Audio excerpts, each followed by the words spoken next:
జై శ్రీరామ్. హిందూ బంధువులందరికీ నమస్కారాలు. ఇంతకు ముందు వీడియోలో పట చీరల గురించి, బొట్టు గురించి పిచ్చి పిచ్చి విమర్శలు చేస్తున్నటువంటి ఒక ఎడారి మతాల చుంచాలు, పాషాణ మతాలకు చెందినటువంటి దుర్మార్గులు, మనుషులుగా చూడలేని వాళ్ళు, తమకు మనుషులుగా ఎలా బతకాలో తెలియని వాళ్ళు చేస్తున్నటువంటి పిచ్చి స్టాటిస్టిక్ విమర్శలు అనమాట. అవి స్టాటిజం అని వాళ్ళు దాన్ని స్టాటిజం ఎగ్జిబిట్ చేస్తారు వాళ్ళంతే. ఈ ప్రపంచంలో పడ నిజానికి వాళ్ళు బతుకుతున్న రోబోట్స్ లాగా అనమాట. In fact I would consider them as dead people, brain dead మనుషులు లాగా బతుకుతారు వాళ్ళు. కంప్లీట్ బ్రెయిన్ వాష్ అనమాట. ఒక వాళ్ళు సండే నాడు, ఒక వర్గం ప్రజలు సండే నాడు బ్రెయిన్ వాషింగ్ అవుతుంది, ఇంకొకరికేమో ఫ్రైడే నాడు బ్రెయిన్ వాషింగ్ అవుతుంది వాళ్ళకు. అంటే ఏమాత్రం కూడా సహేతుకత, హేతుబద్ధత, లాజిక్, రీజను ఏమీ లేకుండా కేవలం విషాన్ని పెంచుకుంటూ, ప్రతిరోజు విషాన్ని తమ లోపల ఇంకా ఇంక్రీజ్ చేసుకుంటూ పోకుండా రాక్షసులుగా మారి ప్రపంచాన్ని నాశనం చేస్తున్నటువంటి, భ్రష్టు పట్టిస్తున్నటువంటి వాళ్ళనమాట. చీరలు, బింది, సంస్కృతి, భారతీయమైన సంస్కృతి, భారతీయ దేవతలు, లేదా విగ్రహారాధన, లేదా భారతీయుల యొక్క గుళ్ళు, స్కల్ప్చరు, మ్యూజిక్, పెయింటింగ్, ప్రతి దాన్ని అసలు వాళ్ళు విమర్శించకుండా వదిలేసింది ఏముంది? ఏదీ లేదనమాట. ఇంతకుముందుకు నేను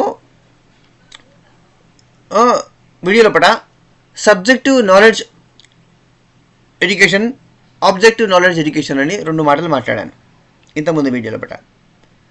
సబ్జెక్టివ్ నాలెడ్జ్ అంటే, సబ్జెక్టివ్ డిసిప్లిన్ అంటే షార్ట్గా చెప్పడం జరిగింది మీకు. హృదయానికి సంబంధించినటువంటి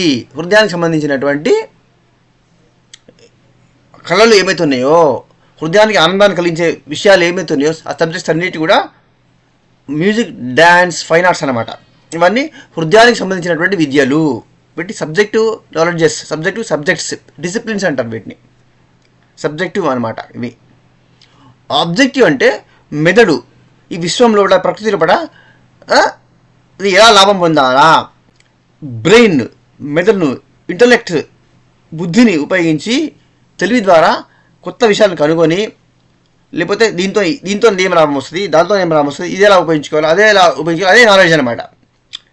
దేన్ని ఎలా, ప్రపంచంలో ప్రతి విషయాన్ని, ప్రతి దాన్ని, ఈ కనపడే ప్రతి వస్తువు నుంచి ఎలా ఉపయోగం పొందాలని స్వార్థంతో ఆలోచిస్తూ దాంతో లాభం పొందడానికి ప్రయత్నం చేయడమే ఇంటలెక్చువల్ పని అనమాట. దాన్ని objective discipline or objective education అని అనబడుతుంది అనమాట.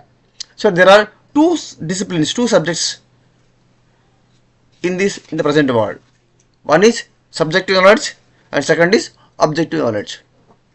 So in our previous education, భారతీయమైనటువంటి విద్యా వ్యవస్థలో పడ subjective and objective disciplines were given equal 50% importance మన విద్యా వ్యవస్థలో పడ. ప్రజెంట్ ఎడ్యుకేషన్ సిస్టంలో పడ మెకాలే, ఎప్పుడైతే బ్రిటిష్ మెకాలే తీసుకొచ్చిండో, విధానం తీసుకొచ్చిండో, ఆ సిస్టమ్నే వాడు పోయిన తర్వాత కూడా వచ్చినటువంటి కాంగ్రెస్ అనే ఒక వాళ్ళ యొక్క మానసపుత్రుడు, వాళ్ళ బూట్ లిక్కర్సే 60 years రూల్ చేసిండ్రు. తర్వాత వచ్చినటువంటి గవర్నమెంట్, జాతీయవాద ప్రభుత్వం కూడా ఎటువంటి మార్పులు చేయలేదనే సంగతి విద్యా వ్యవస్థల పట్ల మీకు తెలుసు. కాబట్టి మనం ఇంకా అదే వాళ్ళ యొక్క దిక్కుమాలిన విద్యా విధానాన్ని మనం అవలంబిస్తూ ఉండడం వల్ల సరైనటువంటి ఇంపార్టెన్స్ మనకు తెలియలేదు. కరెక్ట్, మనకు విద్యా విధానం మనకు తెలియదు కూడా, అసలు ఎవరికి చాలా మందికి తెలియదు. అందుకనే ప్రతి దానికి కూడా కాజ్ అండ్ ఎఫెక్ట్, కార్యకారణం అంటారు దీన్ని. సంస్కృతంలో పట మన ఉపనిషత్తులో పట కార్యకారణ సంబంధం అని అంటారు అన్నట్టు. దీన్ని మోడర్న్ ఫిజిక్స్లో ఏమంటారు? కాజ్ అండ్ ఎఫెక్ట్ అంటారు ఫిజిక్స్లో పట. కారణము, కారణం యొక్క ఫలితము, దాని యొక్క ఎఫెక్ట్ ఎలా ఉంటుంది అనే దాన్ని ప్రతి విషయంలో, ప్రతి వస్తువు విషయంలో పట ఈ రెండింటిని దీన్ని తెలుసుకునేందుకు ప్రయత్నం చేస్తూ ఉంటుంది భౌతిక శాస్త్రం, సైన్స్ ప్రయత్నం చేస్తూ ఉంటుంది. ఇక్కడ చీర ఎందుకు కట్టుకుంటారు, స్కర్ట్ వేసుకోవచ్చు కదా అని ఒకడు అంటాడు. లేకపోతే లేదా మొత్తం కింది మీద దానికి దయ్యంలాగా మొత్తం ఒకటే మొత్తం నల్ల డ్రెస్సు, గాలి చొరబడకుండా అదే బాగుంటుంది అని ఒకడు అంటాడు. ఇంకోటి ఏంటంటే ఇంకోటి ఏమంటారు ఓ కల్చర్లో ఏమంటారు అంటే అమెరికాలో బీచ్లలో ఏంటంటే అసలు ఏం వేసుకోకుంటుంటే ఇంకా మరీ బాగుంటుందని రూసో లాంటి ఫిలాసఫర్స్ అన్నారు.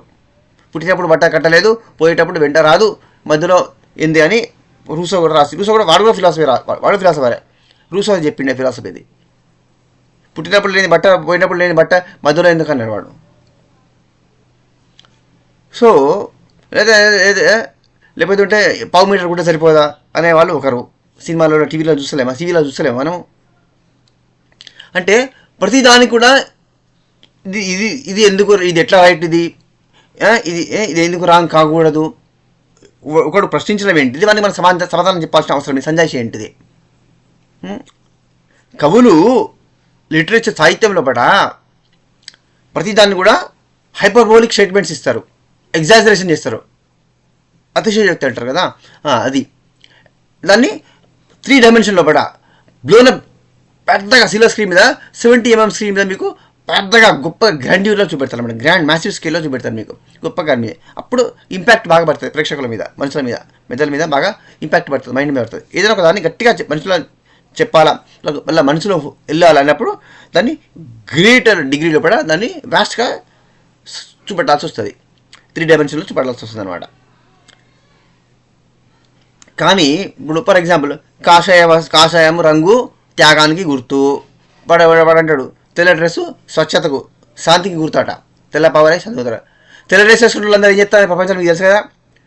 Lebanon, Israel, middle east, Pakistan, Bangladesh, India, ప్రపంచంలో వాళ్ళు ప్రతి దేశంలో వాళ్ళు బాంబులు పెట్టింది లేదు. వాళ్ళు ఎక్కడైనా వాళ్ళే బాంబులు పెడతారు, ఎక్కడైనా వాళ్ళే గన్లు తీసుకు AK-47 వాళ్ళే చంపుతా అంటారు. తెల్ల డ్రెస్సులు ఇస్తారు పొద్దున్న కిందికి మీదికి, ఆ పొట్టి డ్రెస్సులు పొట్టి పైజామాలు వేసుకుంటా, పైన తెల్ల చొక్కా, పైన కింద తెల్ల పైజామాలు వేసుకొని, మొత్తం తెల్ల డ్రెస్సులు వేసుకొని తెల్ల గడ్డాలతోని ప్రపంచం మొత్తాల్లో బాంబులు పెట్టి చంపుతూ ఉంటారు.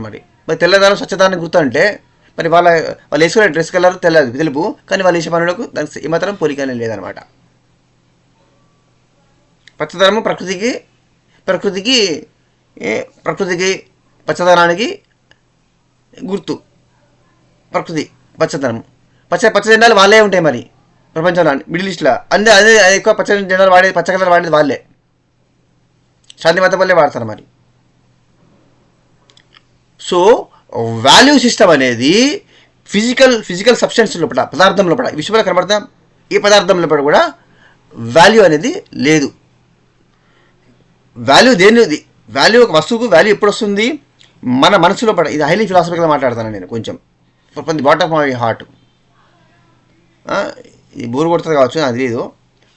ఇష్టం వింటారో లేని వాళ్ళు వదిలేస్తారు. I don't give a dam. So attributed values అంటారు దీన్ని ఇంగ్లీష్లో. అంటే ఏంది, ఒక వస్తువుకు విలువ నువ్వు ఇస్తే దానికి వాల్యూ వస్తుంది. బంగారం చాలా విలువైంది, తులం 70 కాదు ₹1,00,000 అయినా కూడా, ₹1,00,000 ఉన్నా కూడా, రేట్ ఉన్నా కూడా ₹1,00,000 పెట్టి నువ్వు కొనుక్కుంటున్నావు అంటే అసలు వాల్యూ నువ్వు ఇస్తున్నావు కాబట్టి దానికే వాల్యూ వచ్చింది. ఇదే బంగారం నువ్వు 10 తొలాల గోల్డ్ తీసుకుపోయి హిమాలయ ఉన్న ఒక ఋషి ఉంటాడు, ఒక స్వామి ఉంటాడు ఒక ఆశ్రమంలో ఆయన పోయి నాకెందుకు ఎప్ప తీసుకుపోవాలి, నీకు పడి తీసి ఇచ్చేస్తాడు. నువ్వు తీసుకోవాలంటే నువ్వు నాకు సార్ నేను స్వామి నేను నీకు ఇస్తున్న కానుక ఇస్తా తీసుకొని పక్కన పడేస్తాడు, చెత్త పడేస్తాడు. ఎవరైనా తీసుకొని పోండి అని బయట పడేస్తాడు. అని ఈ డజన్ కేర్ ఎట్ ఆల్, ఆయన విలువ ఇయ్యడం అనమాట. అంటే విలువ నువ్వు ఇవ్వడం వల్ల దానికి విలువ వచ్చింది. ఇది వస్తువులు కూడా విలువ అనేది ఉండదు. అంటే ఈ ప్రపంచంలో ప్రతిదానికి వాల్యూ మనుషులే ఇస్తారనమాట. అందుకని వీటికి నిజమైన వాల్యూ ఈ ప్రపంచ విశ్వంలో ఏ పదార్థానికి కూడా నిజమైన వాల్యూ, రియల్ వాల్యూ లేదు. ఆల్ ఆర్ అట్రిబ్యూటెడ్ వాల్యూస్ అంటారు. వీటి ఏమంటారు, అట్రిబ్యూటెడ్ వాల్యూస్ అంటారు అనమాట. ఆపాదించబడినటువంటి, తెలుగులో ఏమంటారు, ఆపాదించబడినటువంటి విలువలు అంటారు అనమాట. అందుకనే మన ఫిలాసఫీ ఉపనిషత్తు ఏం చెప్తానే, వాళ్ళు ఖేరే చేయరు విశ్వాన్ని, విశ్వాన్ని ఖేరే చేయరు. రాజులను, సంపదను, gold, diamond, jewellery, name, fame, money, ఈ ప్రపంచంలో ప్రపంచంలో దేన్ని కూడా ఖేర్ చేయరనమాట. అన్నీ వదిలేసుకొని మొత్తం బట్టలు తీసి దిగంబరంగా పోయి హిమాలయాలో 50 degrees లోపల వాళ్ళకి సలహా పెట్టదు. వాళ్ళకు తపస్సు చేసుకుంటూ ఉంటారు, 24 hours మెడిటేషన్ ఉంటారు. వాళ్ళకి దాహం వేయదు, వాళ్ళకి ఆకలి వేయదు, చలి కూడా పెట్టదు వాళ్ళకు. -50లో ఉంటారు. మిలిటరీ వాళ్ళు అన్నీ వేసుకుంటారు, కానీ వాళ్ళు మాత్రం ఒట్టిగానే ఉంటారు. మైసూర్లో నేను స్వయంగా చూశాను హిమాలయాస్లో. సో ఇవన్నీ అట్రిబ్యూటెడ్ వాల్యూస్ అనమాట. సరే ఇదంతా ఎందుకంటే సరే ఆబ్జెక్టివ్ సబ్జెక్టివ్ ఎడ్యుకేషన్ అనేది చాలా ఇంపార్టెంట్. అంటే చీర కట్టుకోవడము, బుట్టు పెట్టుకోవడము, గాజులు వేసుకోవడము, పైనుంచి కింది వరకు అలంకరణ వేసుకోవడం అనేది మన మనసుకు మన యొక్క సంస్కృతి.